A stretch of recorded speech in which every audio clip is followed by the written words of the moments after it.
நாம் ஜெபிப்போம். எங்களை நேசிக்கிற அன்பின் தகப்பனே, இந்த அருமையான வேலையை எங்களுக்கு தந்திருக்கிறீர். உடைய வார்த்தையை தியானிக்க, வேதத்தின் உள்ள சத்தியங்களை அறிந்து கொள்ள எங்களுக்கு நீர் பாராட்டின அந்த கிருபைக்காய் நன்றி. நீர் இடைப்படுங்க, நீர் எங்களோடு உடைய சத்தியங்களை வெளிப்படுத்துங்க. எல்லாவற்றும் கருத்தில் ஒப்பு கொடுக்கிறேன். நீர் வழி நடத்தும். இயேசுவின் மூலம் ஜெபங்கள் நல்ல பிதாவே, ஆமென். கர்த்தர் நல்லவர். நம்ம தொடர்ந்து இந்த கிறிஸ்துவின் பிறப்பு அதை குறித்து அதிகமாக நாம் பார்த்து கொண்டு வருகிறோம். கிறிஸ்து பிறப்பு என்றால் என்ன? இந்த உலகத்தில் இருக்கிறவர்களுக்கு இது ஒரு பண்டிகை காலம், கிறிஸ்துவர்களுக்கு ஒரு பண்டிகை காலம். இது ஒரு அவங்களுக்கு ஒரு திருவிழா, அப்படி என்று பல காரியங்கள் உலகத்தில் இருக்கிற மக்களால் அறியப்படுகிறது. கிறிஸ்தவர்களாகிய நமக்கும் எப்படி அறியப்படுகிறோம் அப்படின்னா, நம்ம கலாச்சார ரீதியாக கிறிஸ்துவின் பிறப்பு அப்படி அறிந்திருக்கிறோம். கிறிஸ்துவ குடும்பத்தில் பிறந்திருக்கிறவங்க எல்லாருக்கும் தெரியும், ஒரு கலாச்சாரமாக கிறிஸ்துவின் பிறப்பின் நாளை கொண்டாடுவதற்கு அதற்கு என்ன அறிகுறி செய்யணும்? வீடை அலங்கரிப்பது, நல்ல உணவுகளை செய்து மற்றவர்களுக்கு பரிமாறுவது, இப்படி பல காரியங்கள் கிறிஸ்துவின் பிறப்பையொட்டி நாம் செய்து கொண்டிருக்கிறோம். வேதம் கிறிஸ்துவின் பிறப்பை குறித்து என்ன சொல்கிறது, கிறிஸ்துவின் பிறப்பில் என்ன ஒரு சத்தியம் வேதம் சொல்லுகிறது என்பதை நாம் அறிந்து கொள்வது மிக அவசியமாக இருக்கிறது. நல்ல உணவுகளை உண்ண வேணாம் அப்படிலாம் யாரும் இங்கே சொல்லலை. நீங்கள் நல்லா இருங்க, வேதம் சொல்கிறது பிரியமானவனே உன் ஆத்துமா வாழ்கிறது போல எல்லாவற்றிலும், சிலவற்றில் அல்ல எல்லாவற்றிலும் வாழ்ந்து சுகமாக இருப்பது தான் கர்த்தருடைய சித்தம் என்று வேதம் நமக்கு போதிக்கிறது. அப்படி இருக்கும்போது இந்த பண்டிகை நாள், இந்த கிறிஸ்துமஸ் நாளின் இந்த நாளில் பண்டிகை வருதே, நல்ல துணி எடுக்கணும், பண்டிகை வருதே நல்ல உணவு வகைகளை செய்யணும், மற்றவர்களுக்கு பரிமாறணும், இதெல்லாம் பெரிய கான்ஷியஸாக இருக்குது பாருங்கள். ஆனால் எதை நாம் நினைவு கூறுவது மிக அவசியமாக இருக்கிறதுனா, இதெல்லாம் ஃபிசிக்கலி இருக்குது, இந்த காரியங்கள்லாம் செய்யணும். ஆனால் நாம் முக்கியமாக நினைவு கூற வேண்டியது வேதம் நமக்கு என்ன இதை கற்பிக்கிறது, கிறிஸ்துவின் பிறப்பிலிருந்து நாம் அறிந்து கொள்ள வேண்டிய முக்கியமான காரியங்கள் என்ன என்பதை நாம் தெளிவாக புரிந்திருக்க வேண்டும். நம்ம இதை கொண்டாட வேண்டும், இதை மற்றவர்களுக்கு பகிர்ந்து கொள்ள வேண்டும், இதெல்லாம் அவசியமாக தான் இருக்குது. ஆனால் இதற்கு முன்பு நாம் கிறிஸ்துமஸ் என்றால் என்ன, கிறிஸ்துவின் பிறப்பு நமக்கு என்ன கற்றுக் கொடுக்கிறது, கிறிஸ்துவின் பிறப்பிலிருந்து நாம் என்ன பெற்றிருக்கிறோம் என்பதை நாம் அறிந்து கொள்ள வேண்டும். அப்படிதான் நம்ம பார்த்தோம் பாருங்க. கிறிஸ்துவின் பிறப்பு என்பது ஒரு சந்தோஷம்.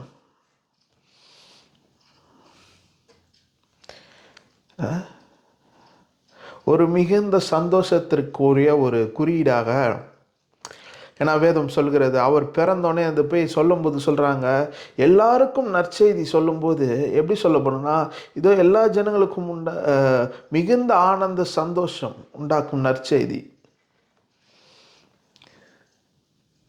இப்படி தான் கிறிஸ்துவின் பிறப்பை குறித்த ஒரு தகவல் வெளியே சொல்லும் போது பார்த்தீங்கன்னா, எல்லாருக்கும் சந்தோஷம் உண்டாகும்படியாக, மிகுந்த ஆனந்த சந்தோஷம் உண்டாகும்படியாக இது ஒரு கொண்டாட்டத்திற்குரிய, ஒரு சந்தோஷத்திற்குரிய ஒரு செய்தி. அப்போ இப்படி சந்தோஷமாக இருக்கும்போது நம்ம என்ன பண்ணுறோம், சந்தோஷமாக இருக்கும்போது ஃப்ரெண்ட்ஸை கூப்பிட்றோம், அவங்களுக்கு பார்ட்டி வைக்கிறோம், அவங்களுக்கு நல்லா அவங்க சாப்பிட்றதுக்கு தேவையான எல்லா உணவுகளையும் செய்கிறோம், அவங்களுக்கு கெட் டுகெதர் நம்ம வீட்டில் வர வச்சு அவங்களுக்கு சாப்பாடை கொடுத்து நம்ம நிகழ்வுகளை சந்தோஷப்படுத்தி இப்படி போயிட்டுருக்கிறோம். ஆனால் சந்தோஷம் என்பது என்ன? இங்கே குறிப்பிடுகிற சந்தோஷம் என்ன தெரியுமாங்க? வேதத்தில் குறிப்பிடுகிற சந்தோஷம் என்னன்னா, இதுக்கு முன்னாடி பாவமான மனுஷன், நான் கர்த்தரிடத்துல போக முடியாத ஒரு நிலை இருந்தது. தேவனிடத்தில் சேரவே கூடாத ஒரு நிலை இருந்தது. ஒரு மனுஷன் செய்த பாவத்தினால் நான் தேவனை அற்றிருந்தேன். எனக்கும் தேவனுக்கும் பெரிய ஒரு பிரிவு உண்டாயிற்று. நான் தேவனிடத்தில் சேரக்கூடாதபடி இருந்தேன். ஆனால் இந்த ஒருவர் மூலியமாய் நான் மறுபடியும் கிட்டி சேருவதற்கான ஒரு வாய்ப்பு ஏற்படுத்தி கொடுத்தார் இயேசு. அதுதான் ஒரு நற்செய்தி, மிகுந்த சந்தோஷம். நம்ம எல்லாரும் சந்தோஷமா இருக்கிறோம், ரொம்ப சந்தோஷமா இருக்கிறோம். என்ன காரணம் என்ன? எந்த காரணத்தினால சந்தோஷமா இருக்கிறீங்க? டிசம்பர் 25 கிறிஸ்மஸ் ஹாலிடேன்றதுனால சந்தோஷமா இருக்கிறீங்களா? இல்லை பண்டிகை எல்லாருக்கும் லீவுங்க, எல்லாம் சொந்தக்காரங்களாம் வீட்டுக்கு வருவாங்க, அதனால சந்தோஷமா இருக்கிறீங்களா? இல்லைங்க, அன்னைக்கு விடுமுறை, எங்கள் ஃப்ரெண்ட்ஸ் எல்லாம் பார்ப்போம், நாங்கள் சர்ச்சுக்கு போவோம், அன்னைக்கு எல்லாரும் சர்ச்சுக்கு வருவாங்க, சர்ச்சில் எல்லாரும் வருவாங்க, அதனால நம்ம சந்தோஷமா இருக்கிறோமா? இது எல்லாமே நடக்கிறது நல்லது. நீங்கள் ஆலயம் போகிறது நல்லது, அங்கே எல்லாரையும் பார்ப்பது நல்லது, நண்பர்களோடு இருப்பது நல்லது. ஆனால் இங்கே சொல்லப்படுகிற சந்தோஷம் என்ன?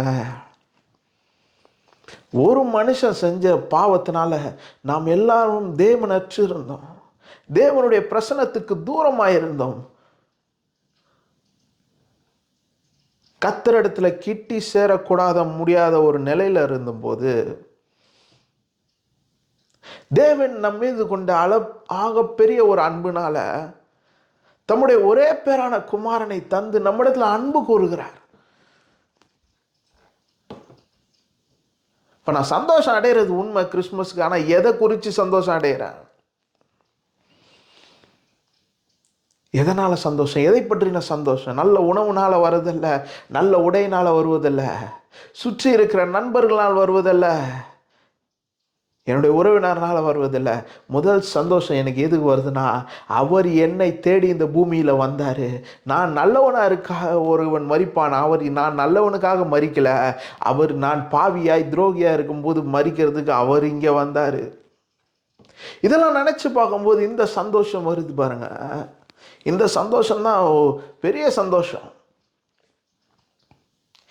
இனி நோ மோர் அண்டர் காண்டமினேஷன். என்னை குற்றப்படுத்துகிற ஒருவன் இதுக்கு முன்னாடி என்னை குற்றப்படுத்திட்டு இருந்தான், கடவுள்கிட்ட நீ போக முடியாது, அவர் மிகுந்த பரிசுத்தமானவர், நீங்கள் ஒரு மனுஷன் செஞ்ச பாவத்தினால நீ எல்லாம் உலகம் பாவம் ஆயிடுச்சு, அவர்கிட்ட போகணுன்னா நிறைய ரூல்ஸ் அண்ட் ரெகுலேஷன்ஸ் இருக்குது,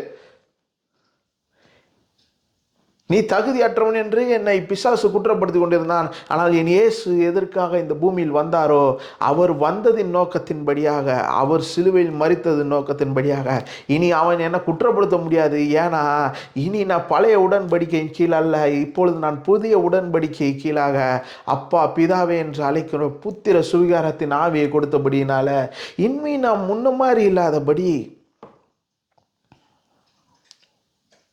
நான் இன்னைக்கு போய் கேட்கலாம் அவர்கிட்ட என்னன்னாலும். பிதாவாகிய தேவனிடத்தில் ஒன்று சேர்க்கும்படியாக எனக்கு அவர் மத்தியஸ்தராக அவர் இந்த பூமியில் வந்தாரே. இதெல்லாம் நினச்சி பார்க்கும்போது அப்படி வருகிற ஒரு சந்தோஷம் இருக்குது பாருங்க, இதுக்கு ஈடு இணையான ஒரு சந்தோஷமே கிடையாது. அப்போ அப்படி அந்த மகிழ்ச்சி, அந்த சந்தோஷம் இருக்கும்போது நம்ம என்ன பண்ணுறோம்? கொண்டாடுறோம். அதனால் என்ன பண்ணுறோம்? அன்னைக்கு நல்ல உடையை உடுத்துகிறோம், அன்னைக்கு நல்ல உணவுகளை நம்ம உண்றோம். அப்போ அதனோட மைய கருத்து தான் ஒரு முக்கிய புள்ளி பாருங்க. நம்ம சந்தோஷமாக இருக்கிறோம், கிறிஸ்மஸ் வந்ததுனால சந்தோஷம். ஏன் சந்தோஷம்? சில பேருக்கு அன்னைக்கு நல்ல துணியை போடுவோம், அதனால கிறிஸ்மஸ் வந்திருக்கு, அதனால சந்தோஷம். இல்லை அன்னைக்கு நல்ல உணவை உண்போம், அதனால ஒரு பெரிய சந்தோஷம் கிறிஸ்மஸ்னால. இல்லை அன்னைக்கு உற்றார் உறவினர்கள்லாம் வருவாங்க, நண்பர்கள்லாம் வருவாங்க, எல்லாம் கூடி ஒன்றா இருப்போம், அந்த சந்தோஷத்தினால கிறிஸ்மஸ் கொண்டாடப்படுது அப்படின்னு அதை நினச்சி சொல்லிக்கிட்டு இருக்காங்க. ஆனால் கிறிஸ்மஸின் மைய ஒரு கொண்டாட்டத்தின், ஒரு சந்தோஷத்தின் நிலை என்னன்னா, அவர் இந்த பூமிக்கு வந்த ஒரு நிகழ்வு தான் எனக்கு மிகுந்த சந்தோஷம். இதை வெளிப்படுத்துறதுக்காக தான் நான் என்ன பண்ணுறேன்? நல்ல உடையை உடுத்துறேன், நல்ல உணவை உண்றேன், எல்லாருக்கும் வாழ்த்து சொல்கிறேன், எல்லாருக்கும் இந்த உணவை பகிர்ந்து கொள்கிறேன், எல்லாருக்கூடயும் இதை ஷேர் பண்ணுறேன். அப்போ எதனால் நான் சந்தோஷமாக இருக்கிறேன்னா, இந்த சுற்றி இருக்கிற நடக்கிற காரியங்களால் சந்தோஷமாக இல்லை, என் கிறிஸ்து இந்த பூமிக்கு வந்தார், அதன் நிமித்தம் நான் சந்தோஷமாக இருக்கிறேன். அந்த சந்தோஷத்தின் வெளிப்பாடு தான் நான் நல்ல உடையை அணுகிறேன், நல்ல உணவை எல்லாருக்கும் பரிமாறுறோம். இது ஒரு ஒரு சந்தோஷமான ஒரு நிகழ்வாக உண்டாகப்படுகிறது. இதை குறித்து நிறைய நம்ம பார்த்தோம். வேதத்தினிருந்து இது சந்தோஷம் தானா இல்லை ஒரு துக்கமான நிகழ்வா அப்படின்னு சொல்லிட்டு வேதத்திலிருந்து நிறைய காரியங்களை பார்த்தோம். அடுத்த காரியமாக தீர்க்க தரிசனம். இது என்ன, எப்படி கிறிஸ்துவின் பிறப்பை குறித்து எப்படி இது ஒரு தீர்க்க தரிசனமாக சொல்லப்பட்டது?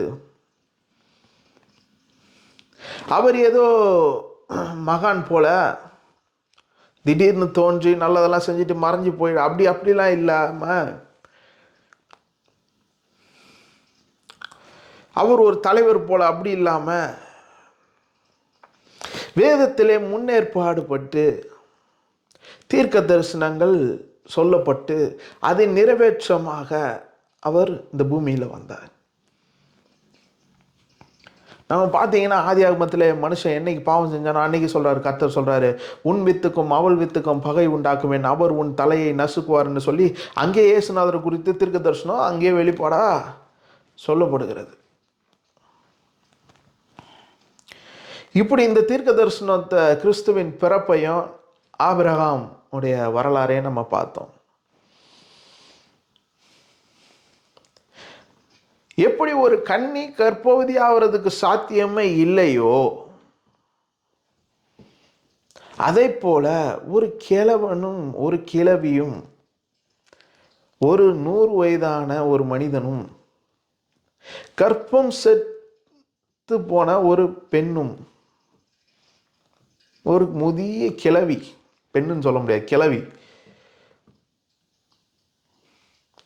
இவளுக்கு குழந்தை பெறுவதற்கு சாத்தியமான ஒரு காரியம் இருக்குன்னா இல்லை, அவங்களுக்கே அது தெரியுது. ஆனாலும் தேவன் அதை அவனுக்கு சொல்லியிருக்கிறாரு, விஸ்வாஸ், நான் உனக்கு ஒரு குழந்தையை கொடுப்பேன். அப்படி கொடுக்குறாரு. அப்படி வரும்போது இவங்களுக்குள்ள சந்தேகம் வருது, இவங்களுக்குள்ள சில காரியம்லாம் இப்படிலாம் நடக்குமா அப்படின்னும் போது இவங்களுக்குள்ள ஒரு கிண்டல் வருது, கேலி வருது. அப்படின்னும் போது இவங்க நகைக்கும் போது சொல்கிறாரு, தேவனால் கூடாத காரியம் ஒன்றுமில்லை. இதே எக்ஸாக்டான இந்த ஸ்டேட்மெண்ட்டு மரியாள் தேவ தூதன் இடத்துல சொல்லும்போது, இது எப்படி சாத்தியமாகும், நான் புருஷனை அறியனே அப்படின்னும் போது அவன் சொல்லலாம், உன்னடத்தில் பிறக்கிறது பரிசுத்தமாக இருக்கும் எல்லாம் சொல்லிட்டு அவன் சொல்லலாம், தேவனால் கூடாத காரியம் ஒன்று உண்டோ?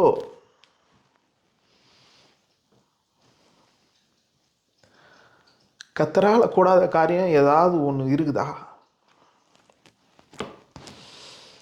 அப்படின்னு சொன்னான்.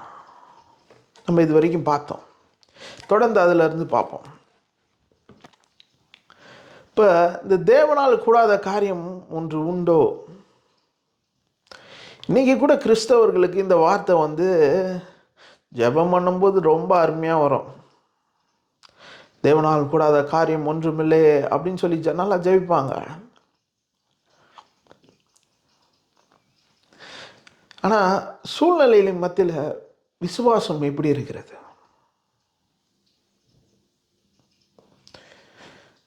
இப்போ அதுக்கு தான் இந்த சூழ்நிலையை காமிச்சோம் பாருங்க. ஆபிரகாமோட சூழ்நிலை அப்படி தான் இருந்தது. ஆபிரகாமுக்கு ஒரு குழந்தை பெறுவதற்கான ஒரு வாய்ப்பு கிடையாது.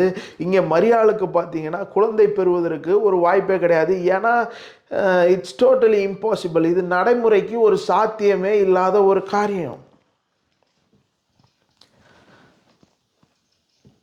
பிராக்டிக்கலி இது ஒரு சாத்தியமே கிடையாது.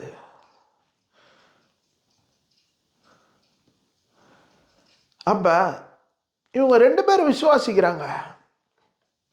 என்னன்னு விசுவாசிக்கிறாங்க? தேவனால் கூடாத காரியம் ஒன்றும் இல்லை என்று விசுவாசிக்கிறாங்க. அந்த விசுவாசத்தின் பலனினால் தான் இவர்கள் காரியத்தை பெறுகிறார்கள். என்ன பெறுகிறார்கள்? ஆபிரகாம் ஈசாக்கை பெறுகிறான், மரியாள் இயேசுவை பெறுகிறார்.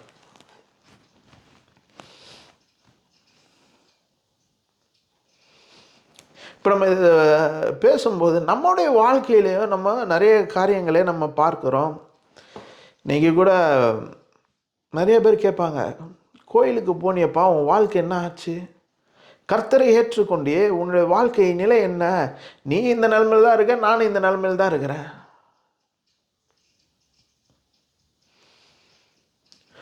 உன்னுடைய வாழ்க்கை தரமும் இப்படி தான் இருக்குது, என்னுடைய வாழ்க்கை தரமும் இப்படி தான் இருக்குது, நீயும் நானும் இங்கே தான் இருக்கிறோம், நீ என்ன பெரிய உயர்ந்துட்டேன், நான் என்ன தாழ்ந்துட்டேன் அப்படின்னு சொல்லுவாங்க.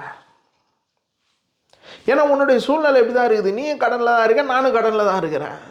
உன் குடும்பத்துலேயும் பிரச்சனை இருக்குது, என் குடும்பத்துலேயும் பிரச்சனை இருக்குது. இப்படி பொல்லாதவன் என்ன பண்ணுறான், பல பேர் உறவினர்கள் மூலியமாய் நண்பர்கள் மூலியமாய் ஏதாவது ஒரு செய்தி எடுத்துன்னு வந்து போட்டுக்கிட்டே இருப்பான். அப்போ நம்ம இதை பார்த்துட்டு வேதத்தை வசனத்தை வந்து கிண்டலாக பார்க்கக்கூடாது. அப்போ சபையில் போதகர் சொல்கிறாரு, கர்த்தரால எல்லாமே கூடும், உன்னுடைய வீட்டில் மாவு பிசைகிற எண்ணெயும் தொட்டியும் நிரம்பி இருக்கும், நீ கடன் வாங்க மாட்டாய், அநேக ஜாதிகளுக்கு கடன் கொடுப்பாயின்னும் போது நம்ம என்ன பண்ணுறோம், எல்லாம் சொல்கிறாரு, ஆனால் நம்ம நிலமை நமக்கு தானே தெரியும். என்னோடய சூழ்நிலை எப்படி அவருக்கு தெரியும்? என்னுடைய சூழ்நிலை எப்படி தெரியுமா? நான் எவ்வளோ கஷ்டத்தில் இருக்கிறேன், நான் எவ்வளோ பாடுகளுக்குள்ளே இருக்கிறேன், எவ்வளோ பிரச்சனைக்குள்ளே இருக்கிறேன், என் வாழ்க்கையின் பிரச்சனை எப்படி இருக்குது, நான் இவ்வளோ கஷ்டமாக இருக்கிறேன், இவர் அசால்ட்டாக சொல்லிட்டு போயிறாரு இப்படி சொல்லி நம்ம நகைக்கிறோம், கிண்டல் பண்ணுறோம், கேலி பண்ணுறோம். அதை நாம் உதாசீனமும் சில நேரம் படுத்துகிறோம். அவர் சொல்கிறாரு சரிதான், இருந்தாலும் நமக்கு இருக்கிற பிரச்சனை எங்கே அவருக்கு தெரிய போகுது?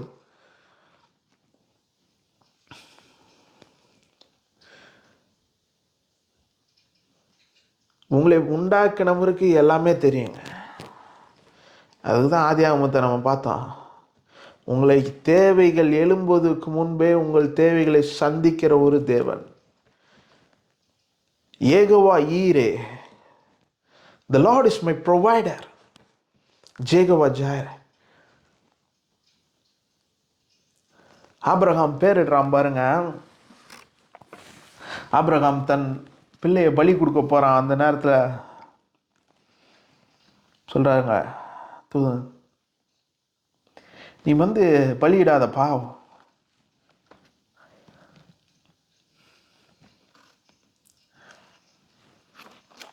உன்னுடைய விசுவாசத்தை பார்க்குறார் கர்த்தர். அப்பொழுது அவர் பிள்ளை ஆண்டாள் மேல் உன் கையை போடாதே, அவனுக்கு ஒன்றும் செய்யாதே, நீ அவனை உன் புத்திரன் என்றும் உன் ஏக சுதன் என்றும் பாராமல் எனக்காக ஒப்பு கொடுத்தபடினாலே நீ தேவனுக்கு பயப்படுகிறவன் என்று இப்பொழுது அறிந்திருக்கிறேன் என்றார். அப்போ பிரச்சனை மத்தியில் தேவனுக்கு பயந்த பயம் அப்படின்னும் போது, இங்கே இவன் பயந்தான்ன்றது எதை தேவனுக்கு பயந்த பயம்னு சொல்லும்போது எதை குறிப்பிடுகிறது? பயந்து நடுங்கி அப்படியே கூனி குறுகி இந்த ஆக்டிங்லாம் அவன் பண்ணல. கர்த்தர் சொன்னார், அப்படியே செஞ்சான்.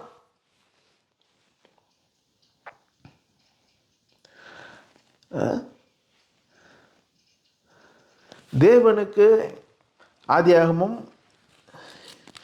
22:12 இப்படி தான் சொல்லுது பாருங்க.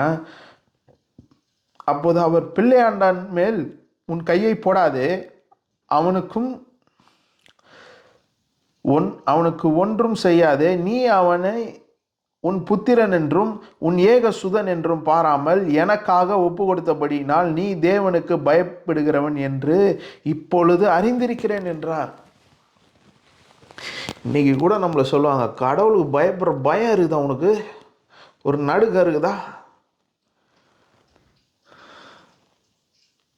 இப்போ கடவுளுக்கு பயப்படுற பயம் முதல்ல என்னன்னு மேதம் எப்படி சொல்லுது பாருங்க. ஆபிரகாம் கர்த்தருக்கு பயந்தான். அவன் என்ன பண்ணான், பயந்ததுக்கு இந்த இன்சிடென்ட் நடக்கும்போது அவன் பயந்து, ஐயோ என் ஒரே பையனை கேட்குறாரே இவர், போனா என்ன நடக்குமா, இப்படிலாம் அவன் எதையுமே யோசிக்கலை.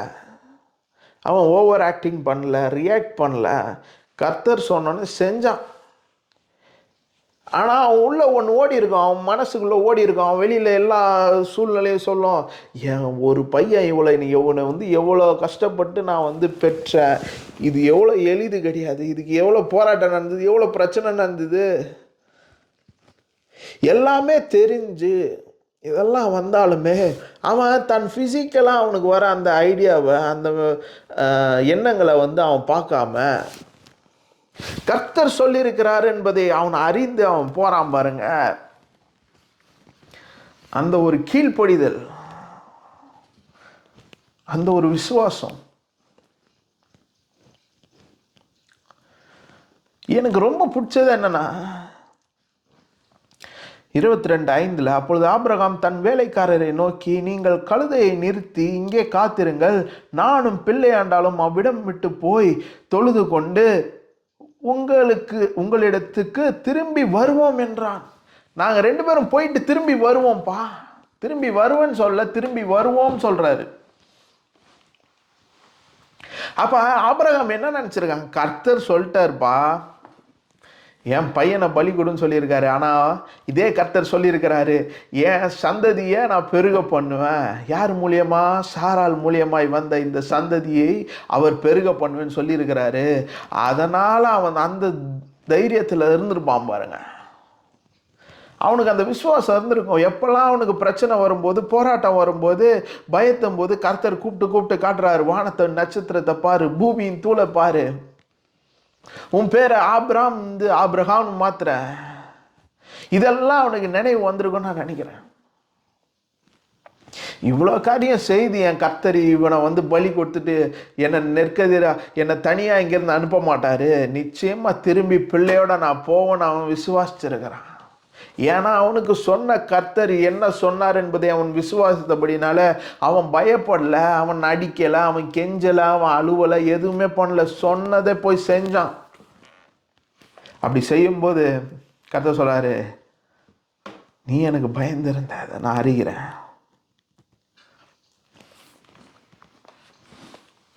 அப்போ கர்த்தர் என்ன காட்டுறாரு, அங்கே ஒரு ஆட்டு கிடாவை காட்டுறாரு.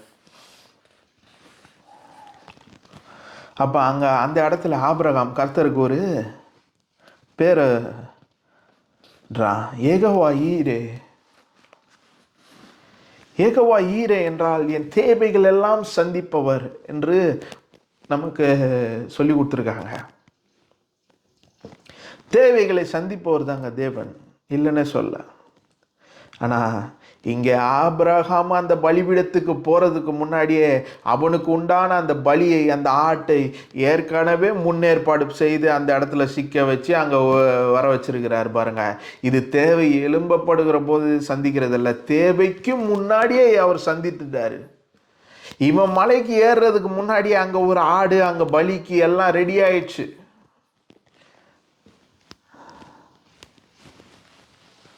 அப்படிப்பட்ட ஒரு தேவன். நீங்கள் கூட நீங்கள் எப்படிப்பட்ட சுச்சுவேஷனில் இருக்கிறீங்க, எந்த மாதிரி சூழ்நிலை இருக்கிறீங்க, எப்படிப்பட்ட ஒரு ஃபிசிக்கல் நீங்கள் வந்து இருக்கிறீங்க, உங்களுக்கு உடல் ஏதாவது பிரச்சனை இருக்கலாம், ப்ராக்டிக்கலி இட்ஸ் இம்பாசிபிளாக இருக்கலாம், சாத்தியம் இல்லாமல் இருக்கும்போது யெகோவா ஈரே, அவர் உன் தேவைகள் சந்திக்கிற தேவன். எப்படி நாம் உன் தேவைகள் எழும்புவதற்கு முன்பாகவே அவர் அந்த தேவைகளை சந்திக்கிற தேவன். ஆனால் கண்ணில் பார்த்தா தெரியலங்க. நிச்சயமாக விசுவாசிங்க, உங்கள் முடிவு, ஆரம்பம், துவக்கம் அற்பமாக இருந்தாலும் உங்கள் முடிவு சம்பூர்ணமாக இருக்கும். அப்போ அதான் இங்கே ஆபிரகாம் வந்து பார்த்தீங்கன்னா பலி செலுத்த போகும்போது அவனுக்கு 1000 என்ன இருந்திருக்கும். ஆனால் அதெல்லாமே ஒதுக்கிட்டு அவன் கடைசி வரைக்கும் கர்த்தர் சொன்ன காரியங்களை கடைசி வரைக்கும் நம்பி விசுவாசித்து போனான். அவனுக்கு நிச்சயமாக கர்த்தர் நல்ல காரியங்களை செய்தார். அந்த இடத்துக்கு அவர் பேரிடுறாரு யெகோவா ஈரே. ஏன் இதை சொல்கிறோம் பார்த்தீங்கன்னா, கிறிஸ்துவ இந்த மாதிரி அவர் இந்த மாதிரி சாத்தியமே இல்லாத ஒரு சூழ்நிலையில் இருந்து தான் பிறகுறாரு. ஒரு கன்னி, ஒரு கற்போதியாகி பிறகுறாரு. அட்லாஸ்ட் அவர் உலகத்தின் பாவங்களுக்காக மரிக்க போகிறார் சிலுவைக்கு. அந்த ஒரு காட்சியை தான் இங்கே வந்து ஒரு வரலாறாக இங்கே வேதத்தில் கூறப்பட்டிருக்குது. இப்போ இங்கே யெகோவா ஈரே என்று ஒரு டேர்ம் வந்து ஆபிரகாம் வந்து கர்த்தருக்கு கொடுக்குறாரு. இதே மாதிரி கிறிஸ்து இயேசுவுக்கு இன்னொரு டேர்ம் கொடுக்கப்பட்டிருக்குது. எடுத்துக்கொள்வோம். ஏசாயா 7:14.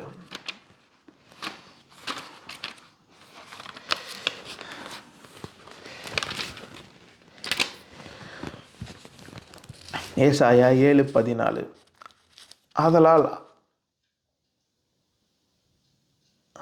ஆதலால் ஆண்டவர் தாமே உங்களுக்கு ஒரு அடையாளத்தை கொடுப்பார். இதோ, ஒரு கன்னி கர்ப்பவதியாகி ஒரு குமாரனை பெறுவாள். அவருக்கு இம்மானுவேல் என்று பெயரிடுவார். இதே விஷயம் மத்தேயுலையும் சொல்லப்பட்டிருக்கிறது. ஏன்னா இந்த இம்மானுவேல் என்பதற்கு அர்த்தம் வந்து பார்த்தீங்கன்னா இங்கே தான் கொடுக்கப்பட்டிருக்குது. மத்தேயு 1:23. அவன் இதோ ஒரு கன்னி கர்ப்பவதியாகி ஒரு குமாரனை பெறுவாள். அவருக்கு இம்மானுவேல் என்று பெயரிடுவாள் என்று சொன்னான்.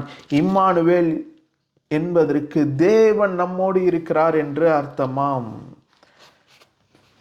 ஸோ இம்மானுவேல் என்ற மீனிங்க்கு அந்த வார்த்தையோட அர்த்தம் என்ன? இம்மானுவேல் என்ற வார்த்தையோட அர்த்தம் என்னவென்று பார்த்தால், தேவன் நம்மோடு இருக்கிறார். ஒரு மனுஷன் பாவம் செஞ்சோடனே தேவனிடத்துல நம்ம இருக்க முடியல, நாம் தேவனை விட்டு அகற்றப்பட்டோம். ஆனால் என் இயேசு என்னும் ஒருவர் பிறந்ததுனாலே அவர் தெய்வத்துவத்தின் மறுசாயலாக இருக்கிறாரு. பிதாவுக்கும் அவருக்குமான மகிமையில டிஃபரன்ஸ் கிடையாது. அவரும் பிதாவும் ஒன்னா இருக்கிறாங்க. அவர் என்ன இந்த பூமிக்கு வந்ததுனால தேவன் என்னோடு கூட இருக்கிறார். இது இந்த அன்புக்கு ஒரு எல்லையே இல்லை பாருங்க. இதற்கு ஒரு ஒரு ஒரு என்ன சொல்றது, எதிர்பார்க்க முடியாத ஒரு காரியம். இது எப்படி வர்ணிக்கிறதுக்குன்னு ஒரு வார்த்தையே கிடையாது. ஏன்னா தேவன் மனுஷன் எவ்வளோ பாவம் செஞ்சோம், மனுஷன் வந்து கர்த்தருக்கு விரோதமாக இருந்தோம். ஆனால் கர்த்தர் மனிதனை விரும்பினதுனாலே சொந்த குமாரனை கொடுத்து அவருக்கு ஒரு நாமம் இருக்குது, இம்மானுவேல். அதனோட பொருள் என்ன? தேவன் என்னோட கூட இருக்கிறார். கிறிஸ்தவங்களுக்கு வந்து நான் இந்த வசனம் வந்து எனக்கு தெரிஞ்ச வரைக்கும் நான் சொல்கிறேன், எல்லாருக்குமே இம்மானுவேல்னா என்னன்னு தெரியும். யாரை கேட்டாலும் சொல்லுவாங்க, சின்ன குழந்தை கூட சொல்லும், Immanuel, God is with us. Immanuel, தேவன் என்னோடு கூட இருக்கிறார்.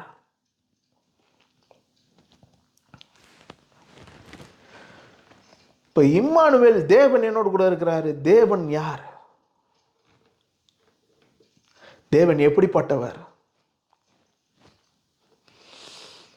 தேவன் ஒருவரும் சேரக்கூடாத ஒளியில் வாசம் செய்கிறவர், ஆதியில் இருந்தவர். உலகம் அவரை கொண்டு அவரால் உண்டானது. அவரால் தேவனால் கூடாத காரியம் ஒன்றும் இல்லை. இப்படி பல காரியங்கள் அவரை பற்றி சொல்லிக்கிட்டே போகலாம். தேவன்னா யாருன்னு.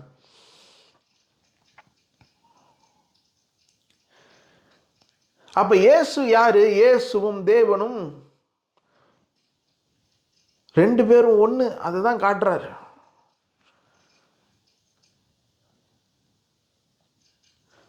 பிதாவுக்கு என்ன ஒரு அதிகாரமோ அதே அதிகாரம் இயேசுவுக்கு இருந்தது. அதனால்தான் தேவன் நம்மோடு கூட இருக்கிறார்.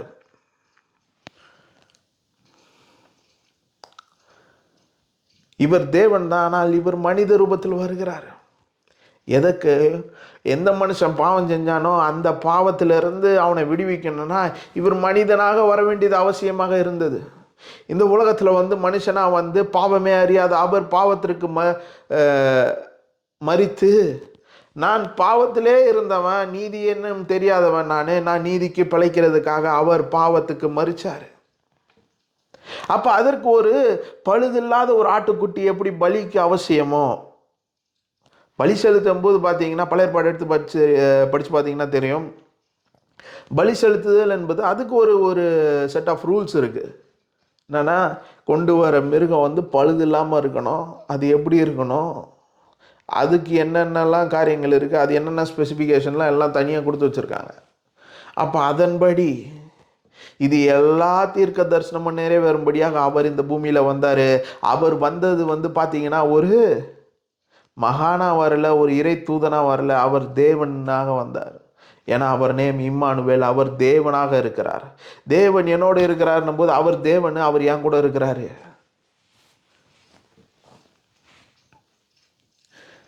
நாங்கள் இது எல்லாருக்கும் தெரிஞ்ச ஒண்ணுங்க, இம்மானுவேல்னா தேவன் நம்மோடு கூட இருக்கிறார்.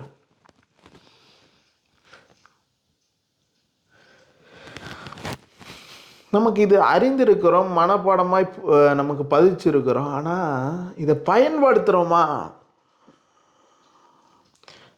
பயன்படுத்தாமலா இருக்கிறோம்? எத்தனை பேருக்கு இம்மானுவேல் பேர் வைக்கிறேன்? குடும்பத்தில் எத்தனை பேர் இம்மானுவேல் இருக்காங்க? பேர் வைக்கிறதுல இல்லைங்க,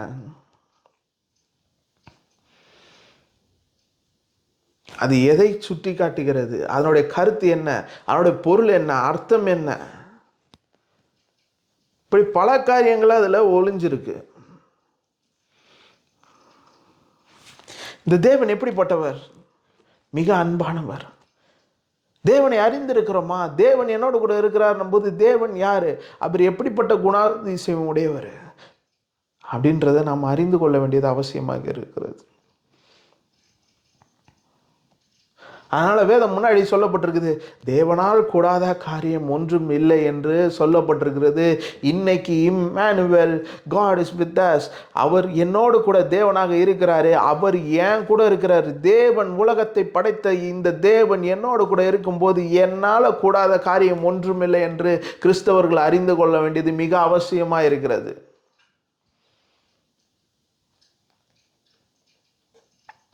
ஏன்னா அவர் தேவன்க, அவர் உலகத்தை படைத்தவர். அண்ட சராசரத்தை அவர் தன் வார்த்தையினாலே படைத்தவர். மனுஷனுக்காக எல்லாம் செய்தவர். அவர் சொந்த குமாரன் என்று பாராமல் என்னை மீட்பதற்காக சொந்த குமாரனை கொடுத்தவர். இன்னும் மற்ற எல்லாவற்றையும் கொடுக்காமல் இருப்பது எப்படி? இதுதான் தேவன். அவர் விழுந்து போன தூதனை அல்ல, விழுந்த என்னை மீட்க சொந்த குமாரனை கொடுத்து இவ்வளவாய் அன்பு கூர்ந்தார். இந்த பொல்லாதவன் எப்படியாவது என்னையும் தேவனையும் பிரித்து விடலாம் என்று நினைத்து கொண்டிருக்கும் போது அவர் உண்டாக்கும் போதே திட்டத்தை உண்டு பண்ணிட்டாரு. மீட்பின் காரியத்தை அவர் முன்னறிந்து எல்லாவற்றையும் திட்டவட்டமாக உருவாக்கி என்னை மீட்கும் பொருட்டாக ஆபிரகாமுக்கு எப்படி ஒரு ஆட்டுக்குட்டி முன்னாடி முன்னேற்பாடு பண்ணாரோ, என்னுடைய பாவத்துக்காகவும் உங்களுடைய பாவத்துக்காகவும் இந்த உலகத்தின் பாவத்திற்காக எல்லா பாவத்திற்கும் இயேசுநாதர் என்னும் தேவகுமாரனை அவர் முன்னேற்பாடு பண்ணிட்டார். இவர் தான் தேவன். அப்ப இன்னைக்கு உன் பிரச்சனை இருக்கலாம், உங்க சூழ்நிலை இருக்கலாம், கடன் தொல்லை இருக்கலாம், போராட்டம் இருக்கலாம், வியாதி இருக்கலாம், குடும்பத்தில் பிரச்சனை இருக்கலாம், இப்படி பல சூழ்நிலைகள் இருக்கலாம். உங்களுக்கு பதில் தெரியாம இருக்கலாம், என்ன நடக்க போகுதுன்னு தெரியாம இருக்கலாம். நீங்க பயப்படாம, சூழ்நிலையை கண்டு பயப்படாம, கர்த்தரிடத்துல பயந்து, கர்த்தரிடத்துல பயனா அதுதான் ஆபிரகாம் எப்படி பயந்தான்னு காமிச்சேன். ஆபிரகாம் பயந்தான் போது நடுங்கி அப்படியே ஒரு ஷேக்லாம் ஆகல பாருங்க. அவன் பயந்து இருந்தான் போது கர்த்தர் என்ன சொன்னாரோ, சூழ்நிலை தாறுமாறாக இருந்தாலும், சூழ்நிலை நான் எனக்கு குழந்தை பிறதுக்கு சாத்தியமே இல்லை, ஆனாலும் நான் கஷ்டப்பட்டு ஒரு குழந்தையை பெற்றேன். அவனை போய் பலி கேட்குறாரே இவர், ஒரு இரக்கமற்ற இப்படிலாம் கண்ணா பின்னான்னு பேசாம, தாறுமாறாக பேசாம, எதுவுமே பேசாம அவன் விசுவாசிச்சு போய் நிற்கிறான் பாருங்க. வேலையாளுக்கு சொல்லும்போது சொல்றான், நான் போயிட்டு திரும்ப வருவோம், நாங்கள் இருவரும் போயிட்டு திரும்ப வருவேன்னு சொல்ல, அவன் திரும்ப வருவோம். அப்போ கூட ஈசாக்கு கேட்குறான், ஏப்பா நம்ம எல்லாமே இருக்கு, விறகு இருக்கு, நெருப்பு இருக்கு, ஆனால் பலி செலுத்துறதுக்கு பலி எங்க? அதை கர்த்தர் பார்த்துப்பாரு. இன்னைக்கு சபைக்கு போகிறோம், வார்த்தை இருக்குது, வாக்குத்தத்தம் இருக்குது, ஜெபிக்கிறோம், எல்லாமே பண்ணுறோம், ஆனால் காரியங்கள் மாறலையே. என்ன என்னுடைய ஃபைனல் டெஸ்டினேஷன் என்ன? இது என் எதிர்காலம் என்ன ஆகும்? இதற்கு முடிவு என்ன என்று நம்ம குழம்பி கொண்டு இருக்கும்போது இதெல்லாம் நீங்கள் யோசிக்க தேவையில்ல. நீங்கள் கர்த்தர் என்ன சொன்னாரோ அதை செய்துட்டு நீங்கள் போய்கிட்டே இருந்தால் போதும். முடிவு கர்த்தர் பார்த்துப்பார் என்னன்னு. இன்னைக்கு நாம் இதெல்லாம் செய்கிறது கிடையாது, கர்த்தர் சொல்கிறது செய்கிறதே கிடையாது. ஆனால் முடிவை மட்டும் நோக்கி நோக்கி ஓடிட்டே இருக்கிறோம்.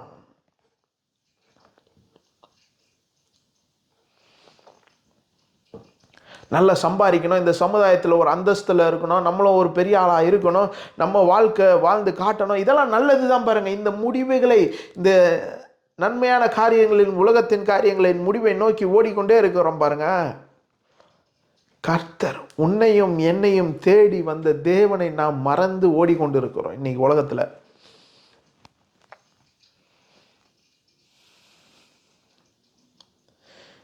அதனால தான் சொல்கிறேன், கிறிஸ்மஸோட நோக்கம் என்னென்னா, கிறிஸ்து தான் கிறிஸ்மஸோட நோக்கம். ஆனால் இன்றைக்கி என்ன நோக்கம் வந்துச்சுன்னா, கிறிஸ்மஸ் பண்டிகை, அது நல்ல துணி போடணும், அன்னைக்கு நல்லா சமைக்கணும், அன்னைக்கு வீட்டில் நல்ல விருந்தினர்களை உபசரிக்கணும், அன்னைக்கு வீட்டை அலங்காரம் பண்ணணும், அன்னைக்கு நிறைய வேலை இருக்குது, இப்படியெல்லாம் நினச்சி உபசரித்துருக்குறோம். இதுக்கெல்லாம் நீ உன் சந்தோஷம், உனக்கு நீ கொண்டாடணும்னு நினைக்கிற பாரு, அதுக்கு ஒரு சந்தோஷம், நீ எல்லாருக்கும் உபசரிக்கணும்னு நினைக்கிற பாரு, அதுக்கு எல்லாத்துக்கும் காரணம் என்னன்னு முன்னாடி அறிந்திருக்கணும்.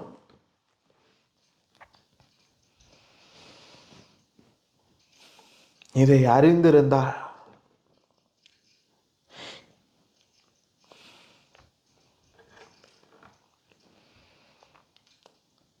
இப்ப இம்மானுவேல்னா என்ன? தேவன் என்னோடு கூட இருக்கிறார்.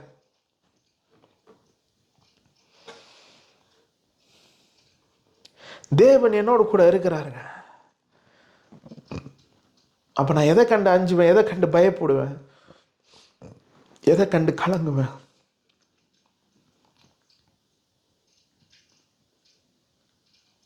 ஏன்னா அவர் யெகோவா ஈரே, என் தேவைகள் எழும்புவதற்கு முன்பே சந்திக்கிற தேவன். அவர் யெகோவா ராஃபா, எனக்கு பரிகாரியான தேவன். யெகோவா நிசி, எனக்கு வெற்றி கொடியானவர். அவர் ஜெயத்தை கொடுக்கிறவர். யெகோவா ஷலோம், எனக்கு சமாதானத்தை கொடுக்கிற ஒரு தேவன். இப்படி பல நாமங்கள் உண்டு. அவர் தான் தேவனு. இப்ப இந்த தேவன் யா கூட இருக்கிறப்ப என்னுடைய சூழ்நிலை, ஒருவேளை இன்னைக்கு உங்கள் கண்ணில் பார்க்கலாம், உங்கள் சூழ்நிலை எப்படி இருக்குது. குடும்பத்தில் பிரச்சனை இருக்குது, பிள்ளைங்கள் மத்தியில் பிரச்சனை இருக்குது, சரீரத்தில் வியாதி இருக்குது, வேலை செய்கிற வேலையில் பிரச்சனை இருக்குது, பொருளாதார பிரச்சனை இருக்குது. இப்படி பல காரியங்கள் உங்கள் கண் முன்னாடி இருந்தாலும் சுற்றி இருக்கிற பாரங்களை ஒதுக்கி தள்ளி வச்சுட்டு உங்க கூட யார் இருக்கிறான்னு ஒரு நினைச்சு பாருங்க. ஏன் சொல்றேன்னா, ஒரு சின்ன ஒரு குழந்தை இருக்கு பாருங்க, அது ஒரு இருட்டு ஒரு அறைக்குள்ள அமிச்சிங்கன்னா தனியா இருந்தா போவாது, பயமா இருக்கு, போயிடும், இல்லை நான் போக மாட்டேன்னு சொல்லும். ஆனா கூட யாரோ பெற்றோரோ இல்லை அவர்கள் உடன் பிறந்தவர்களோ யாராவது இருந்தாங்கன்னா, அந்த குடும்பத்தில் ஒரு ஆளாக இருந்தாங்கன்னா, அது சொல்லும், என் கூட நீ வா அப்படின்னு கூப்பிடும். ஏன்னா அந்த குழந்தைக்கு தெரியும், இவங்க என்னை கையை விட்டுற மாட்டாங்க, எப்படிப்பட்ட சூழ்நிலையாக இருந்தாலும் என் அப்பா என்னை கைவிட மாட்டாங்க, என் அம்மா கைவிட மாட்டாங்க.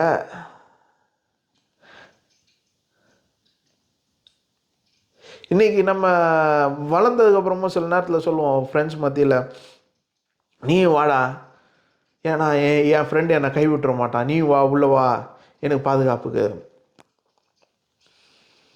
இப்படி பல சூழ்நிலை சொல்லியிருப்போம். அப்போ இதே மாதிரி தேவன் நம்மோடு கூட இருக்கிறார் என்பதை நாம் அறிந்திருக்கிறோமா? தேவன் யாரெல்லாம் அறிஞ்சிருக்கிறோம். அவர் பரிசுத்தர், அவர் பெரியவர், அவரால் கூடாத காரியம் ஒன்றுமில்லை, இதெல்லாம் அறிஞ்சிருக்கிறோம். பிரச்சனை மத்தியில் இம்மானுவேல், தேவன் என்னோடு கூட இருக்கிறார் என்பதை அறிந்திருக்கணும். மாறாக நம்ம என்ன அறிஞ்சிருக்கிறோம்? பிரச்சனை வரும்போது எனக்கு ஒரு பாஸ்டர் இருக்கிறார் எங்கள் ஆலயத்தில், அவர்கிட்ட போய் ஜெபம் பண்ணால் சரியாயிடும். வியாதி வந்திருக்குதா, அந்த பாஸ்டர் சரியா இருப்பார். பொருளாதார பிரச்சனையா இந்த பாஸ்டர் சரியா இருப்பார். குடும்ப பிரச்சனையா இந்த பாஸ்டர் சரியா இருப்பார். இப்படிலாம் ஜனங்களை பைத்தியகாரத்தனமா மூடத்தனமா யோசிக்க வச்சு ஜனங்களும் இப்படி யோசிக்கிறாங்க.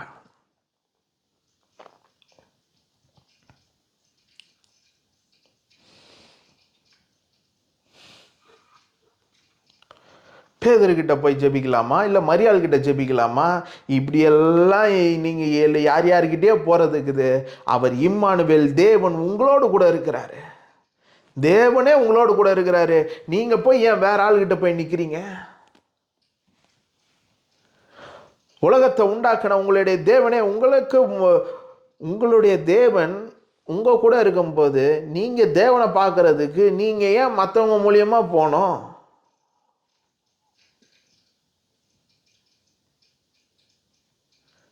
எனக்கு ஒருத்தர் சொன்னார் பாருங்க, நான் ஒரு பிரச்சனையான சூழ்நிலை போயிட்டு இருக்கும்போது, அவர் ஒரு கிறிஸ்தவர் தான். அப்போ நான் சொன்னேன், இந்த மாதிரி பிரச்சனை எப்படி இருக்குது, சூழ்நிலை எப்படி இருக்குது, நான் பண்ணுறது தெரில, ஆனால் விசுவாசிக்கிறேன், நிச்சயமாக கர்த்தர் பெரிய காரியங்களை செய்வார்னு நான் சொன்னேன். அப்போ அவர் எனக்கு சொன்னார், பா நீ என்ன பண்ணு, நீ இப்படி ஜெபம் பண்ணாத, மரியாள் கிட்ட போய் ஜெபம் பண்ணுப்பா, அவங்க அம்மா கொஞ்சம் இறக்கமானவங்க, அவங்க கிட்ட போய் இப்படி நீ சொன்னா மரியாதை உன்னுடைய ஜபத்தை எடுத்துகிட்டு போயிட்டு பிதா கிட்ட கொடுப்பாங்க அப்படின்னும்போது, அவரும் ஒரு கிறிஸ்தவர் பாருங்க, கிறிஸ்தவ குடும்பத்தில் பிறந்தவர். அப்போ நான் சொன்னேன், தேவனே என்னோடு கூட இருக்கிறாருன்னும் போது நான் மரியாள் கிட்ட போய் அவங்க தேவன்கிட்ட கொடுக்கணும்னு அவசியமே கிடையாது. ஏன்னா என்னை படைத்த தேவன், என்னை உண்டாக்கினவர், அவர் என்னோட கூட இருக்கிறாரு. அவர்கிட்ட நான் நேராக போகிறதுக்கு எல்லா உரிமையும் இருக்குது எனக்கு. ஏன்னா அதற்காக என் இயேசு இந்த உலகத்தில் வந்தார். அவர் ரத்தம் சிந்தினதுனால இப்பொழுது நான் தேவனுக்கு தூரமாய் இல்லை, தேவனுக்கு மிக சமீபமாய் அவர் என்னோட இருக்கிறாரு. அவர் என் பிதாவாக இருக்கிறாரு, நான் அவருக்கு குமாரனாக இருக்கிறேன். அதனால தான் எனக்கு பயத்தின் ஆவியை கொடுக்காமல் அப்பா பிதாவை என்று அழைக்கும் புத்திர சுவிகாரத்தின் ஆவியை கொடுத்தாருன்னு வேதம் சொல்லுது.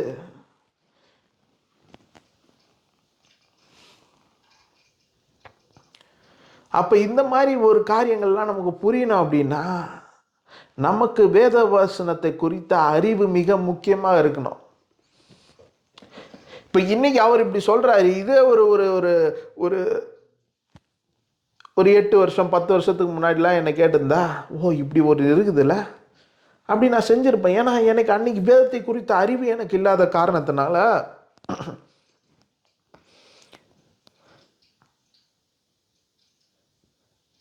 இந்த மத கலாச்சாரத்தின்படியாக நம்ம பல காரியங்கள் செய்வோம். சில பேர் சொல்லுவாங்க, நீ இப்போ மரியாள்கிட்ட போய் ஜெபம் பண்ணு, நீ இப்போ பேதுருக்கிட்ட ஜெபம் பண்ணு, நீ யோவான்கிட்ட ஜெபம் பண்ணு.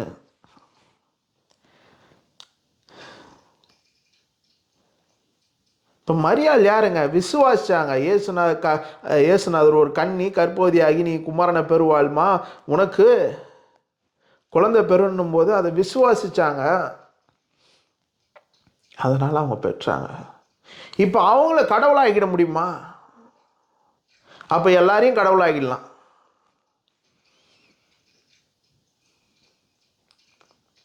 ஆபிரகாம கடவுளாகிடலாம், யோசேப்பை கடவுளாகிடலாம். 100க்கு அதிபதி ஒருத்தன் பாருங்க, இயேசுநாதர் சொல்றாரு, உன்ன மாதிரி விசுவாசத்தை நான் இஸ்ரவேல் எங்கேயுமே பார்க்கல பண்றேன், அவனே கடவுளாகிடலாமே, அவங்ககிட்டே போய் ஜெபம் பண்ணலாமே.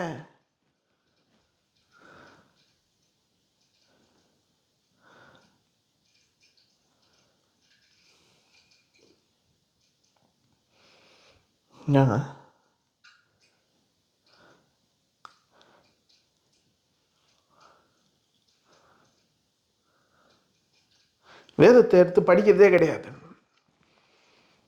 பாரம்பரியத்தையும் கலாச்சாரத்தையும் மேலே வச்சுக்கொண்டு வேதம் நமக்கு என்ன சொல்கிறது, கர்த்தருடைய வேதம் எனக்கு என்னைய பற்றி இதில் என்னெல்லாம் சொல்லியிருக்கிறது என்பதை நாம் காதிலே வாங்கிறது கிடையாது. எதையுமே நம்ம ஆராயிறது கிடையாது. மதத்தின் போர்வையிலையும் கலாச்சாரம் என்ற உடையிலையும் அணிந்துக்கிட்டு உலகத்தில் ஒரு ஆளாக வாழணும்.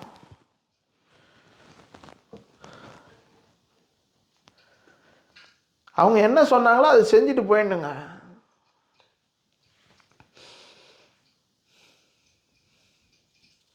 அதனால தான் வேதம் சொல்லுது, என் ஜனங்கள் அறிவில்லாமல் சங்காரமாய் போகிறார்கள். ஏன்னா கர்த்தரை குறித்த அறிவு என்பது நாம் இல்லை. என் இயேசு எனக்காக என்ன செய்தார், இந்த கிறிஸ்து என்பவர் யாரு, அவர் என் மீட்பர், என் இரட்சகர், அவர் மீட்பின் என்னென்னலாம் அடங்கி இருக்குது, அந்த மீட்பின் குறித்து என்னென்னலாம் எனக்கு கிடச்சிருக்குது, இதெல்லாம் நமக்கு புரியல. இதை புரியாதனால நம்ம என்ன போடுறோம், ஓடுற மரியாதை ஏதாவது பண்ணுவாங்களா, பீட்டர் ஏதாவது பண்ணுவாரா, ஜான் ஏதாவது பண்ணுவாரா?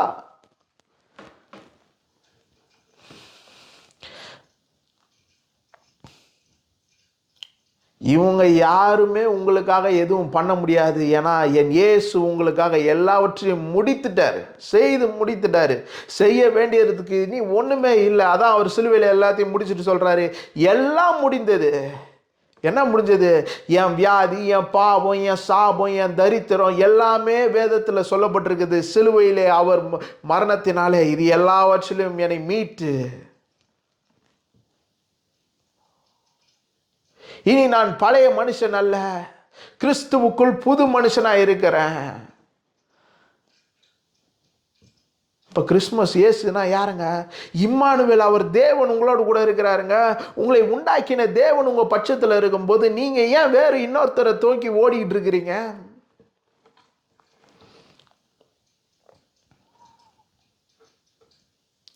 யாராவது எனக்கு ஏதாவது பண்ணுவாங்களா, ஜெபிப்பாங்களா, யாராவது எனக்கு ஏதாவது செய்வாங்களா? நிச்சயமாகவே எல்லாரும் நிறைய ஊழியக்காரங்கள் ஜெபிப்பாங்க, எல்லாமே நல்லது தான். ஆனால் கிறிஸ்துவை அறிந்த நீங்கள், கிறிஸ்தவர்களாக இருக்கிறவர்கள், ரட்சிக்கப்பட்டவர்கள், நீங்கள் என்ன பண்ணணும்? வேதத்தை படிக்கும்போது கர்த்தர் அவருடைய வாக்கு தத்துவங்களையும் வார்த்தையும் நமக்கு வேதத்தின் மூலயமா கொடுத்துருக்கிறாரு. இதை அறிஞ்சு இதை விசுவாசிச்சிங்கன்னா, தேவனே உங்க கூட இருக்கும்போது, இந்த உலகத்தில் எல்லா ஊழியக்காரங்களும் நல்லவங்க தான் பாருங்க. எல்லா ஊழியக்காரங்களும் நல்லவங்க, யாரையும் நான் குறை சொல்ல விரும்பல. ஆனால் சில ஊழியக்காரங்களுக்கு நல்லா அற்புதமான நல்ல அந்நிய பாஷை பேசுவாங்க, நல்ல வரங்கள் இருக்கும். ஆனால் இது எல்லாவற்றையும் காட்டிலும் உங்களுக்காக சொந்த குமாரனை கொடுத்தவர், உங்களுக்காக எல்லாமே செய்தவர், அந்த தேவன் உங்க கூட இருக்கும்போது உங்களுக்காக உங்களில் அன்பு கூர்ந்த ஒரு தேவன் இருக்கிறாரு. இவரை மாதிரி உங்களுக்கு நன்மை செய்யணும்னு யாருமே நினைக்க முடியாதுங்க.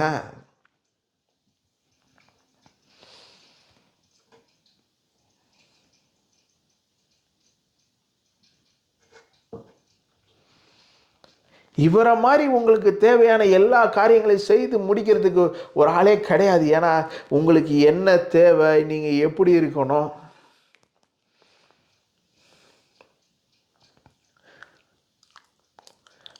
எனக்கு ஆதியாகமம் படிக்கும் போதெல்லாம் ஒரு பெரிய வியப்பு உண்டாகுது. ஒரு மனுஷனுக்கு இப்படி ஒரு காரியங்களை என் தேவன் செஞ்சிருக்கிறார். அவர் தேவன், நான் மனுஷன். நான் பாவம் செய்வன் தெரிஞ்சும் அவர் மனுஷனுக்கு உண்டான எல்லா காரியங்களையும் செய்து வச்சிருக்கிறார் பாருங்க.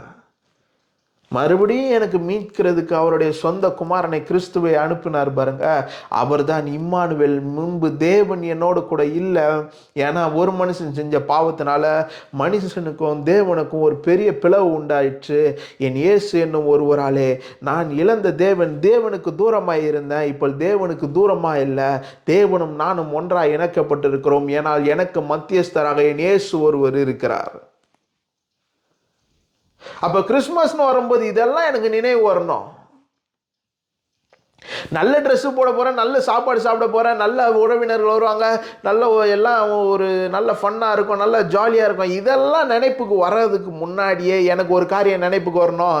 என்னை உண்டாக்கினவர், என்னை பெயர் சொல்லி அழைத்தவர், எனக்காக எல்லாம் செய்தவர், அவர் இந்த பூமியில வந்தாரே, அவர் வந்து எனக்கு மீட்கலனா நான் இன்னைக்கு இதெல்லாம் பெற்றுக்கவே ஒன்றும் முடியாது. இதெல்லாம் நினைச்சு சந்தோஷத்தோடு கர்த்தரை துதிக்கிறேன். அப்ப கிறிஸ்துவை அறிந்தவர், வேதத்தை படித்து கர்த்தரை அறிந்தவர்களுக்கு தெரியும், ஒவ்வொரு நாளும் அவர்களுக்கு கிறிஸ்துமஸ் தான். ஏன்னா ஒவ்வொரு நாளும் நான் அனுபவிக்கிறேன், இம்மானுவேல் அவர் தேவன் என்னோட கூட இருக்கிறாரு. ஏன்னா என் பிரச்சனை நேரத்தில் இந்த உலகத்தில் யாருமே யாருக்கும் சொல்ல முடியாத ஒரு காரியம், ஒரு கணவன் மனைவிக்கு சொல்ல முடியாது, உன் வாழ்நாளெல்லாம் நான் கூட இருப்பேன். அப்பா அம்மா பிள்ளைங்களுக்கு சொல்ல முடியாது, உன் வாழ்நாளெல்லாம் நான் கூட இருப்பேன். பிள்ளைங்க அப்பா அம்மாவுக்கு சொல்ல முடியாது, உங்கள் வாழ்நாளெல்லாம் நான் கூட இருப்பேன்னு யாருக்கும் சொல்ல முடியாது. ஏன்னா இந்த உலகத்தில் மரணம் வந்து எதிர்பாராத நேரத்தில் நடக்குது பாருங்க. ஆனால் என் தேவன் சொல்லியிருக்கிறாரு, உலகத்தின் கடைசி முடிவு பரியந்தமும் நான் உன்னோடு கூட இருக்கிறேன். நான் உன்னை கையேந்த விட மாட்டேன், உன்னை கைவிட மாட்டேன்.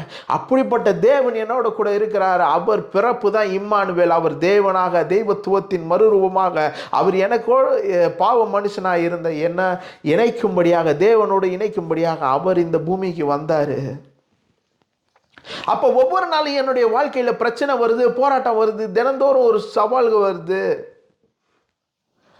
இதெல்லாம் மத்தியில் ஒவ்வொரு நேரமும் நான் அனுபவிக்கிற ருசிக்கிற ஒன்றுனா, என் கர்த்தர் என்னோட கூட இருக்கிறாரு, என்னை பலப்படுத்துகிற ஒருவர் இருக்கிறாரு, எனக்கு சகாயம் செய்ய ஒருவர் இருக்கிறாரு. என் தேவன் இப்படி எப்படி ஆபிரகாம் பார்த்தானோ யெகோவா ஈரே என்று தேவைகள் சந்திக்கும் போது பார்க்குறானோ, நானும் ஒவ்வொரு நேரம் என் சூழ்நிலை வரும்போது, என் தேவை வரும்போது யெகோவா ஈரேவா பார்க்குறேன். ஒருவேளை போராட்டமாக இருக்கலாம், பேட்டிலாக இருக்கலாம், நான் பார்க்குறேன் யெகோவா நிசி என் ஜெயக்கொடியானவர் என்பது பார்க்குறேன். ஒருவேளை சமாதானத்தை இழந்த நிலையில் இருக்கும்போது யெகோவா ஷாலோம், அவர் எனக்கு சமாதானத்தை கொடுக்கிறவர். ஒருவேளை யாருமே எனக்கு எதுவுமே செய்யலை நான் நம்பிட்டு இருக்கும்போது யெகோவா ராஃபா என் பரிகாரி, எனக்காக எல்லாவற்றையும் செய்த ஒரு தேவன் இருக்கிறார். இப்படி நான் ஒவ்வொரு காரியங்களையும் தேவன் என்னோடு கூட எந்த ஒரு பொசிஷனில் இருக்கிறார்னு பார்க்குறேன். இதெல்லாம் ருசிக்கும் போது கிறிஸ்மஸ் என்பது டிசம்பர் 25 மட்டும் கிடையாது. வாழ்க்கையில் 365 நாளும் 24/7 கிறிஸ்து இந்த பூமியில் பிறந்த ஒவ்வொரு கிறிஸ்தவனுக்கும் தெரியணும், அவர் பிறந்ததுனால எல்லா நாளும் கொண்டாட்டத்தின் நாள். அதனால் நீங்கள் அலைஞ்சி திரிஞ்சு ஓட வேண்டியது கிடையாது. என் கண்ணீரை யார் பார்ப்பா, என் துக்கத்தை யார் பார்ப்பா, என் வேதனையை யார் அறிஞ்சிருக்கிறா, என் பிரச்சனையை யார் அறிஞ்சிருக்கிறா, என் போராட்டத்தை யார் அறிஞ்சிருக்கிறா, என் வழி மற்றவங்களுக்கு யாருக்காவது புரியுமா என்று சொல்லி நீங்கள் அலைஞ்சு திரிஞ்சு ஓட வேணாம். ஏன்னா உங்களை அறிந்து ஆராய்ந்து இருக்கிற ஒரு தேவன் உங்களோட இருக்கிறார். நீங்கள் மனுஷர்கிட்ட போய் சொல்லி அழுது புலம்பி, சில நேரம் மனுஷங்கள் உதவி செய்கிறதுக்கு ஒரு லிமிட்டு தாங்க. எல்லா மனுஷரும் எல்லா நேரத்துலையும் உதவி செஞ்சிட முடியாது. அவங்களுக்குன்னு ஒரு அளவு இருக்குது, லிமிட் இருக்குது, அது வரைக்கும் உதவி செய்வாங்க. அதுக்கப்புறம் போயிட்டீங்கன்னா சொல்லுவாங்க, இல்லை இல்லை என்னால் எதுவும் செய்ய முடியாது, எல்லாம் கையை மீறி போயிடுச்சுன்னு சொல்லுவாங்க. ஆனால் நான் சொல்கிறேன், இந்த நாளில் சொல்கிறேன், இந்த கிறிஸ்மஸ் மாதத்தில் சொல்கிறேன், எல்லாமே கையை மீறி போச்சா? யாரும் கையை கொடுக்கறதுக்கு ஒரு இல்லையா? ஆனால் உன் பக்கத்தில் ஒரு தேவன் இருக்கிறாரு, உன் அருகில் உனக்கு சமீபமாக இருக்கிறாரு. அவர் சொல்கிறாரு, நான் உன் கையை விட மாட்டேன். யார் உன் கையை விட்டாலும், யார் உன்னை தூக்கி எறிந்தாலும், யார் உன்னை அவமானப்படுத்தினாலும், யார் உன்னை ஒதுக்கி ஓரமாய் தள்ளினாலும், அவர் சொல்றாரு, நான் விட மாட்டேன். நான் உன் கையை பிடிச்சிருக்கிறேன். நீ பாப்ப இந்த சூழ்நிலாம் உன்னை ஒன்றுமில்லாமல் ஆக்கிவிடும் என்று உன்னை சுற்றி இருக்கிற கண்கள்லாம் பார்க்குது. ஆனா நீ என்ன பாரு, நீ என்கிட்ட வா. இந்த சூழ்நிலைலாம் என் கர்த்தருக்கு ஒரு பொருட்டே கிடையாது பாருங்க. எந்த சூழ்நிலையாக இருந்தாலும் என் கர்த்தரால் கூடாத காரியம் ஒன்றுமில்லை. அப்படி நீங்கள் அறிந்திருக்கணும். இது எப்படிங்க, என்ன சொல்கிறதெல்லாம் பாசிபிளே கிடையாது பாருங்கள். ஆமாம், பாசிபிளே சொல்கிறதெல்லாம் உடனே நம்பிட முடியாது பாருங்கள். ஏன்னா நம்ம இது வரைக்கும் ஒரு கலாச்சார கோட்பாடு, மதத்தின் கோட்பாடு படி நம்ம காரியங்களை ஒரு செட்டப் பண்ணி நம்ம வாழ்ந்துட்டு வந்துட்டோம்.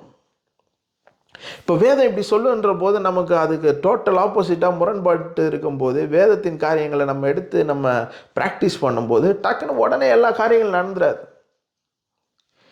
ஆனால் நிச்சயமாகவே ஒன்று என்னால் ஆணித்தரமாக சொல்ல முடியும், இந்த உலகம் தள்ளுனதை என் கர்த்தர் நினைச்சா தூக்க முடியுங்க.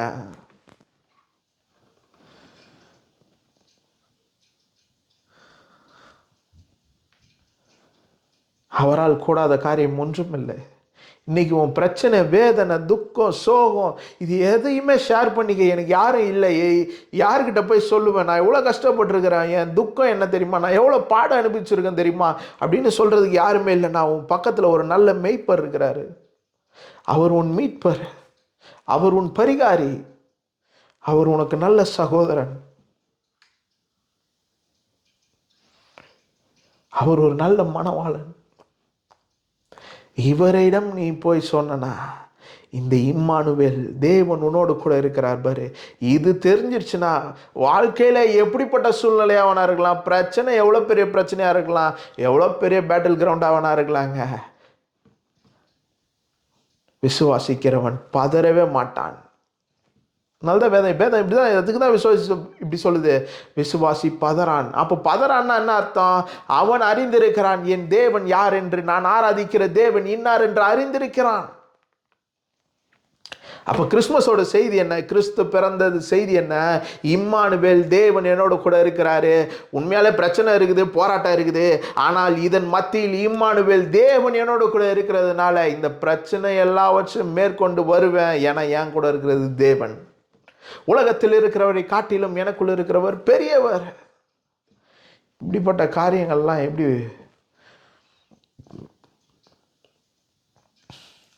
புரிஞ்சா? இப்போ கிறிஸ்மஸோட மெசேஜ் என்ன? கிறிஸ்து பிறப்பின் ஒரு நற்செய்தி என்ன? தேவன் என்னோடு கூட இருக்கிறார்.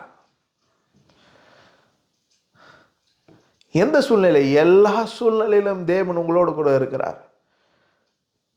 இல்லைங்க, இது வரைக்கும் வந்தாங்க, இந்த 11 மாதம் வந்துட்டாங்க, எந்த ஒரு நன்மையும் இல்லைங்க, வாழ்க்கையில் மிக மோசமான காரியங்கள்லாம் நடந்திருக்குங்க, எனக்கு நன்மை என் கண்ணு காணுமா, எனக்கு இவ்வளோ காரியங்கள் எல்லாம் எதிராக இருக்குது. நிச்சயமாக விசுவாசிங்க, கர்த்தர் எல்லாவற்றையும் செய்து முடிக்க வல்லவர். தேவனால் கூடாத காரியம் ஒன்றும் இல்லை. அப்போ விசுவாசி என்ன பண்ணோம்? சுற்றி இருக்க சூழ்நிலையெல்லாம் நீங்கள் பார்த்து பேசவே கூடாது. ஆபிரகாம் என்ன பண்ணான்? விசுவாசிட்டு என்ன பண்ணா? ஐயோ என் பையனை இப்படி, இதெல்லாம் அவன் யோசிக்கவே கிடையாது. அவன் விசுவாசிட்டு போகிறான், அவன் செய்கிறத செஞ்சுக்கிட்டே இருந்தான். அதே மாதிரி இன்னைக்கு உங்களோட வாழ்க்கையில் எப்படிப்பட்ட பிரச்சனையாக இருக்குதோ, நீங்கள் செய்கிறத, உங்கள் முயற்சியை நீங்கள் தொடர்ந்து செய்யுங்க. மற்றவர்கள் சொல்கிறாங்கன்னு சொல்லிட்டு பின்வாங்காதீங்க. ஏன்னா உங்களை படைத்த தேவன் உங்களோடு கூட இருக்கிறாரு. அவர் உங்களை மட்டும் படைக்கலை, இந்த உலகத்தையே மொத்தமாக சிருஷ்டித்த தேவன் அவர் தான். அவரால் கூடாத காரியம் ஒன்றுமே கிடையாது.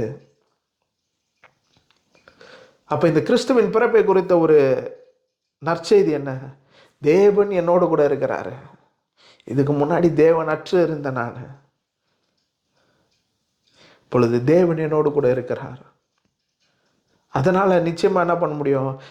என்னால் சேனைக்குள்ளே பாய முடியும், மதிலை தாண்ட முடியும், வெற்றி எடுக்க முடியும். அந்த ஒரு விசுவாசம் நமக்கு வேணும். நாம் ஜெபிப்போம். கர்த்தாவே, துதிக்கிறோம், ஸ்தோத்திரிக்கிறோம் தகப்பனே. இம்மானுவேல், நீர் எங்களோடு கூட இருக்கிறீர் என்பதை நான் அறிந்திருக்கிறேன். இது வரைக்கும் பிரச்சனை, போராட்டம்லாம் வரும்போது எங்கள் கண்கள் மனுஷனை நோக்கி பார்த்தது தகப்பனே. ஆனால் நாங்கள் அறிந்திருக்கிறோம், இந்த உலகத்தை படைத்த தேவன் எங்களுக்காக இந்த பூமியிலே மனு அவதாரம் எடுத்து தேவத்துவத்தின் மறுரூபமாக எங்களுக்கு வெளிப்படுத்தினீரே. நாங்கள் இழந்த ஸ்தானத்தில் எங்களை மீண்டும் கொண்டு போய் வைப்பதற்காக நீர் எல்லாவற்றையும் செய்து முடித்தீரே தகப்பனே. அதை நாங்கள் அறிந்திருக்கிறோம் தகப்பனே. இம்மானுவேல், தேவனோடு கூட இருக்கிறீர். அதனால் பிரச்சனை எங்களை மேற்கொள்ளாது, போராட்டம் எங்களை மேற்கொள்ளாது தகப்பனே. நாங்கள் அறிந்திருக்கிறோம். நிச்சயமாகவே எப்படிப்பட்ட சூழ்நிலையாக இருந்தாலும் அந்த சூழ்நிலை மாறும். ஏனென்றால் எங்களை அழைத்தவர், எங்களை பெயர் சொல்லி அழைத்தவர் எங்கள் கர்த்தர் நேற்றும் இன்றும் என்றும் மாறாதவராயிருக்கிறார் என்பதை வேதத்தில் நாங்கள் பார்க்கிறோம். ஒவ்வொரு காயங்கள், பிரச்சனைகள், போராட்டங்கள் எல்லாம் மாறுவதாக. கர்த்தர் அவர்களோடு இருந்து பெரிய காரியங்களை செய்யும். எல்லாவற்றையும் கர்த்தரில் ஒப்பு கொடுக்கிறேன். இயேசுவின் மூலம் ஜெபங்கள் நல்ல பிதாவே, ஆமென். ஸோ எந்த மாதிரி பிரச்சனைகள் இருந்தாலும் ஒன்று மட்டும் ஞாபகம் வச்சுக்கோங்க, கர்த்தர் உங்களோடு கூட இருக்கிறார். எப்படிப்பட்ட பிரச்சனை சூழ்நிலை இருந்தாலும் நிச்சயமாய் உங்கள் கண்ணு பிரச்சனையை பார்க்காதபடி உங்கள் கூட இருக்கிற கர்த்தர் யாருன்னு நீங்கள் விசுவாசித்து பார்த்தீங்கன்னா உங்கள் பிரச்சனை உங்களை மேற்கொள்ளாது. நீங்கள் எளிதாய் இந்த காரியங்களை செய்து முடிப்பீங்க. அப்போ கிறிஸ்துவின் பிறப்பு, தேவன் உங்களோடு கூட இருக்கிறார். ஏதோ மனுஷன் இல்லை, ஏதோ போதகர் இல்லை, எந்த ஊழியக்காரங்களும் இல்லை, கர்த்தரே உங்கள் கூட இருக்கிறாருங்க. எல்லாமே நிச்சயமாய் வாய்க்கும். ஆமென். தேங்க்யூ.